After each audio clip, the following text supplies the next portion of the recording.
ଖୋର୍ଦ୍ଧା ଜିଲ୍ଲା ବାଣପୁର ବ୍ଲକ ଗମ୍ଭାରୀମୁଣ୍ଡା ନିକଟ ପଙ୍କାଳ ଏବଂ ମହତପଲା ଗ୍ରାମର ଆରାଧ୍ୟା ମା ଝଲାମୁଣ୍ଡଙ୍କ ପୀଠରେ ବିଶ୍ୱଶାନ୍ତି ଚଣ୍ଡୀ ମହାଯଜ୍ଞ ଅନୁଷ୍ଠିତ ହୋଇଥିବା ବେଳେ ରବିବାର ଅନ୍ତିମ ଦିବସରେ ନବଦୁର୍ଗାଙ୍କ ମହାମେଳନ ମହୋତ୍ସବ ହୋଇଯାଇଛି।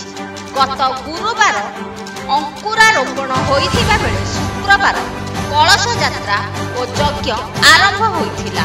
ଶନିବାର ପ୍ରାତଃରୁ ସୂର୍ଯ୍ୟ ପୂଜା ଶାଲା ପୂଜା ସହ ଯଜ୍ଞ ଆରମ୍ଭ ହୋଇ ରବିବାର ଅପରାହ୍ନରେ ପୂର୍ଣ୍ଣାହୁତି ଓ ଦେବୀମାନଙ୍କ ମେଳନ ହୋଇଥିଲା।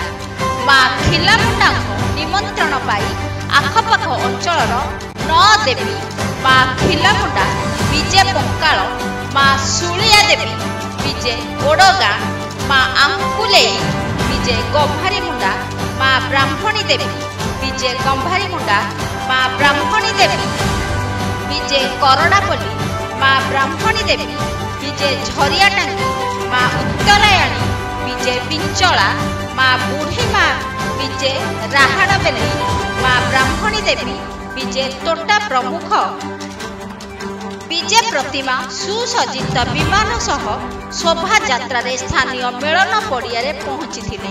ହରିବୋଲ, ହୁଳହୁଳି, ଘଣ୍ଟ, କାହାଳି, ବାଜା ସହ ଦେବୀଙ୍କ ନୀତିକାନ୍ତି ପୂଜାର୍ଚ୍ଚନା କରାଯିବା ସହ ଅପରାହ୍ନରେ ସମସ୍ତ ବିଜେ ପ୍ରତିମାଙ୍କ ମହାମେଳନ ପର୍ବ ଅନୁଷ୍ଠିତ ହୋଇଥିଲା।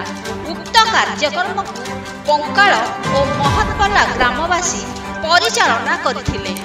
ବାଣପୁରରୁ ଉତ୍ସବ ଭୋଳଙ୍କ ରିପୋର୍ଟ, ଆନ୍ଦୋଳନ ଓଡ଼ିଶା।